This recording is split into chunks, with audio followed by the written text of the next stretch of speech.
Assalamualaikum warahmatullahi wabarakatuh. Waalaikumsalam warahmatullahi wabarakatuh, Mem. Ya, terima kasih ya. Walaupun 3 orang, tapi kita tetap semangat aja belajar.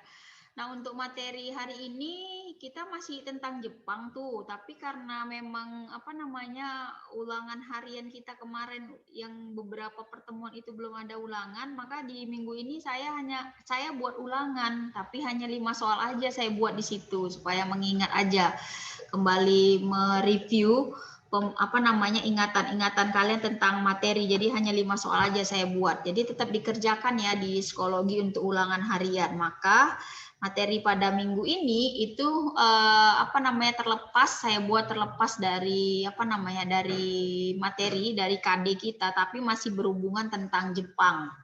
Nah, baik, saya ini aja langsung saja ya. Jadi kita akan membahas tentang sejarah awal dari berdirinya Jepang. Kalau kemarin kan kita cerita tentang Jepang masuk ke Indonesia, ya kan? Kemudian kita cerita tentang bagaimana Jepang ketika masuk di Indonesia, kemudian bagaimana dampaknya di Indonesia, sampai yang terakhir pembelajaran kita adalah bagaimana ya bangsa Indonesia mempersiapkan janji-janji kemerdekaan yang dijanjikan oleh Perdana Menteri Koiso yang untuk minggu yang lalu. Nah, jadi kita sekarang ini akan membahas tentang bagaimana sejarah berdirinya dari negara Jepang ini. Oke, jadi Jepang itu merupakan sebuah negara yang kalau kalian lihat itu adalah negara yang sangat maju sekali. Nah, padahal Jepang itu juga pernah mengalami masa-masa sulit, yaitu ketika dibomnya 2 kota Hiroshima dan Nagasaki. Itu adalah masa tersulit Jepang. Kenapa masa tersulit Jepang? Karena 2 kota tersebut adalah 2 kota yang benar-benar sangat potensi sekali. Kota militernya, kota industrinya habis semuanya, dibasmi oleh Amerika pada saat itu.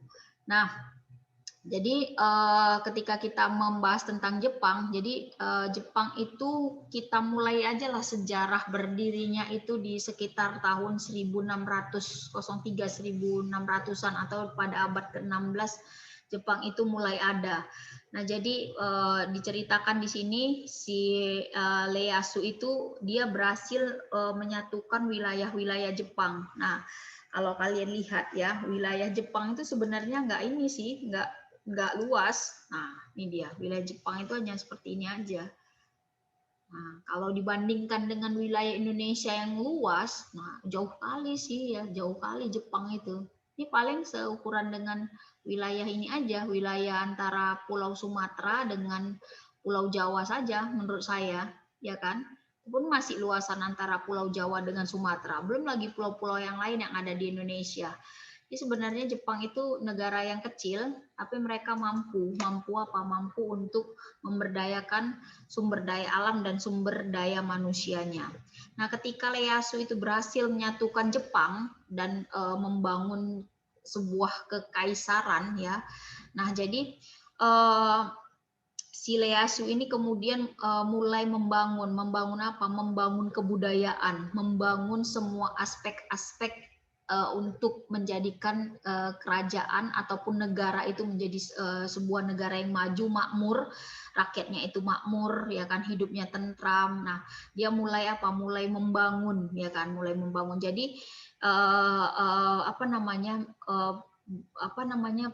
wilayah yang tempat dia membangun itu bernama sebuah wilayah yang bernama Edo namanya. Nah, sekarang itu dikenal dengan wilayah Tokyo atau dengan kata lain ibu kota dari Jepang itu sendiri.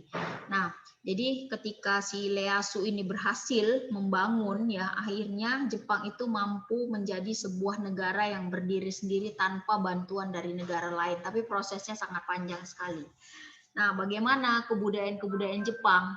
Nah, kebudayaan Jepang itu banyak ya menyerap dari gagasan-gagasan atau dari melihat dari contoh-contoh dari negara-negara lain seperti apa, dari teknologinya. Jadi Jepang maju juga melihat dari kebudayaan dari negara-negara lain. Jadi dia bukan langsung maju, tetapi perlu dengan proses-proses yang sangat panjang sekali, termasuk tadi dia melihat teknologi orang, adat istiadatnya. Nah, kemudian kita bisa lihat nanti bagaimana akhirnya dari penglihatan dia terhadap budaya orang, teknologi, sehingga Jepang itu punya kebudayaan sendiri. Nah, jadi Jepang itu akhirnya mampu mengembangkan kebudayaannya yang unik dan mengintegrasikannya dari masukan-masukan dari budaya luar. Nah, kalau kalian lihat gaya hidup orang Jepang ini merupakan perpaduan antara budaya tradisional dengan budaya Asia dan budaya modern Barat. Jadi ini dia perpaduan budaya mereka. Nah, kalian bisa lihat nih, ini kebudayaan tradisional mereka. Ini apa? Kebudayaan apa ini? Ini adalah kebudayaan Kabuki. Nah, apa yang dimaksud dengan kebudayaan Kabuki? Nah, kebudayaan Kabuki itu adalah sebuah kebudayaan yang seperti mereka itu memainkan sebuah teater, ya. Kalau kita mungkin di Indonesia, di Nusantara, kalau di Jawa itu ludruk, seperti itu dia. Nah, jadi Kabuki ini adalah bentuk teater klasik.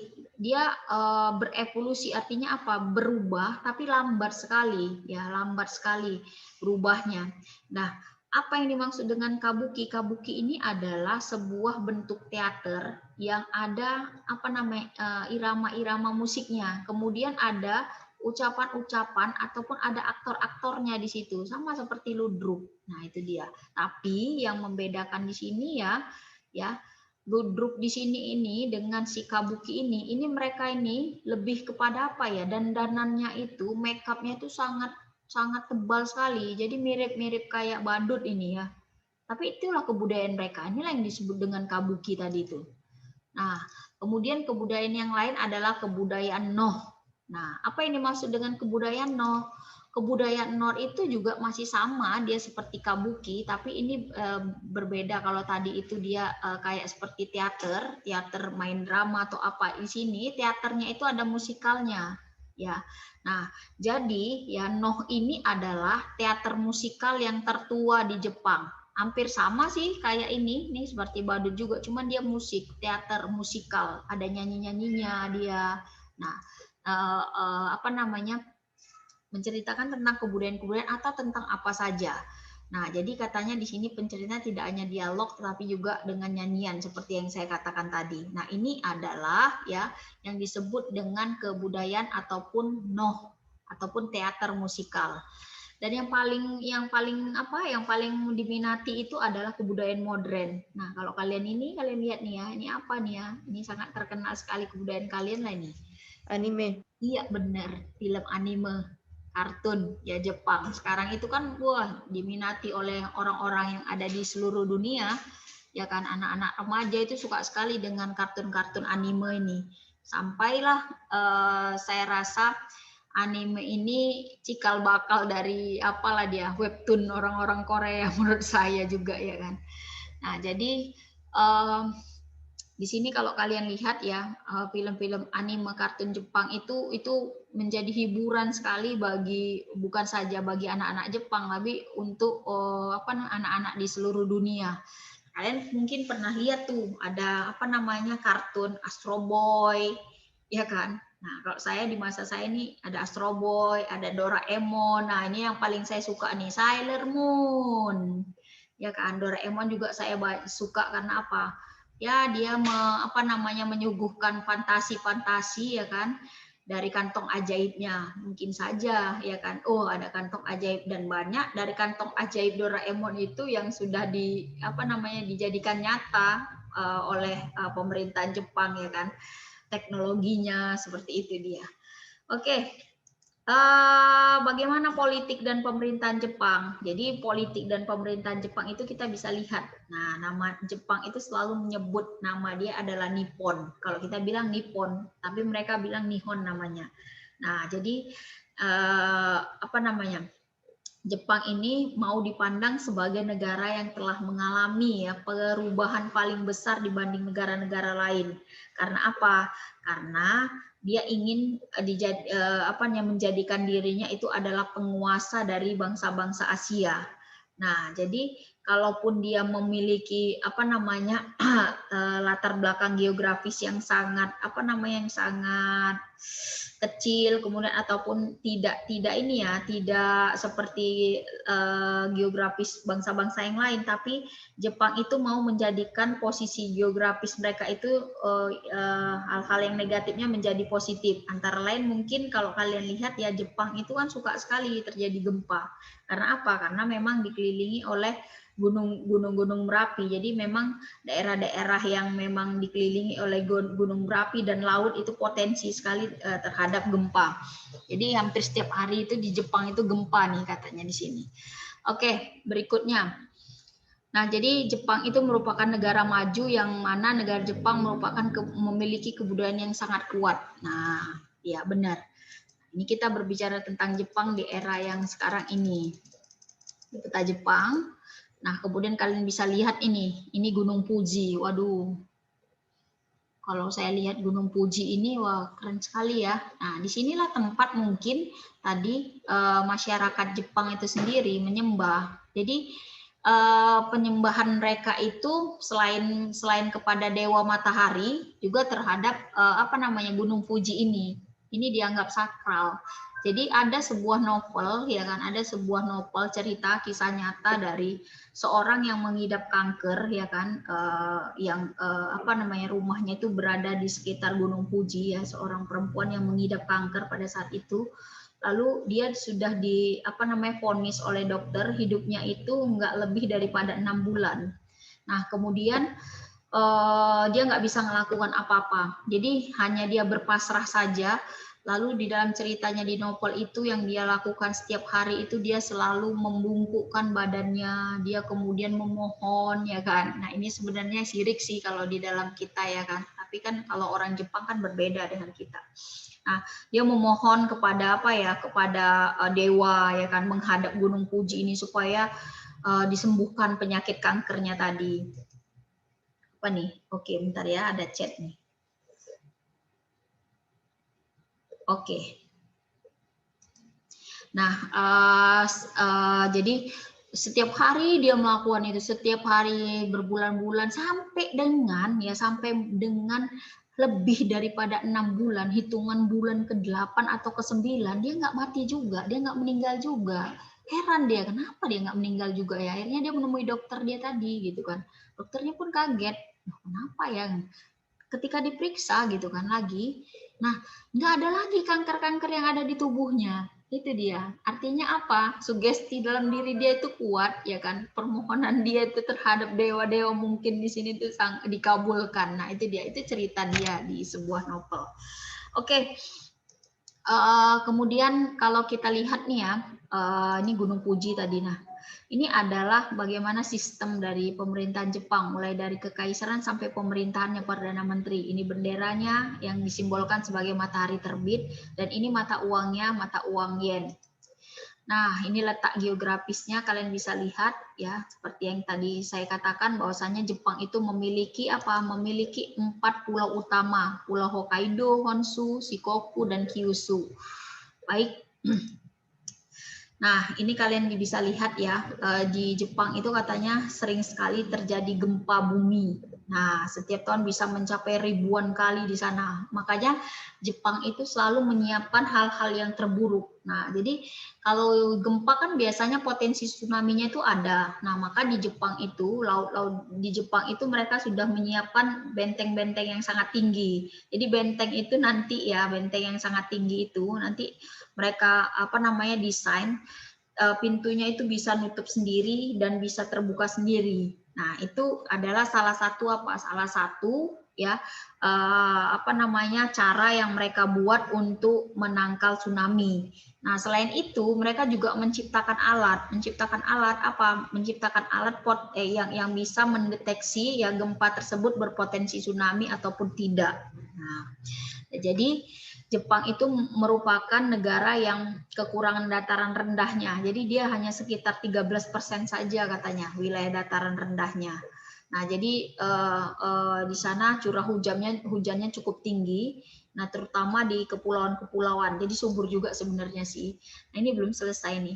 Ini bagaimana kondisi ekonomi di Jepang ya, kondisi ekonomi di Jepang. Jadi Jepang itu mampu sudah meningkatkan perekonomian mereka. Jadi perekonomian mereka itu mereka setarakan dengan penduduk Eropa pada saat itu. Jadi luar biasa nih Jepang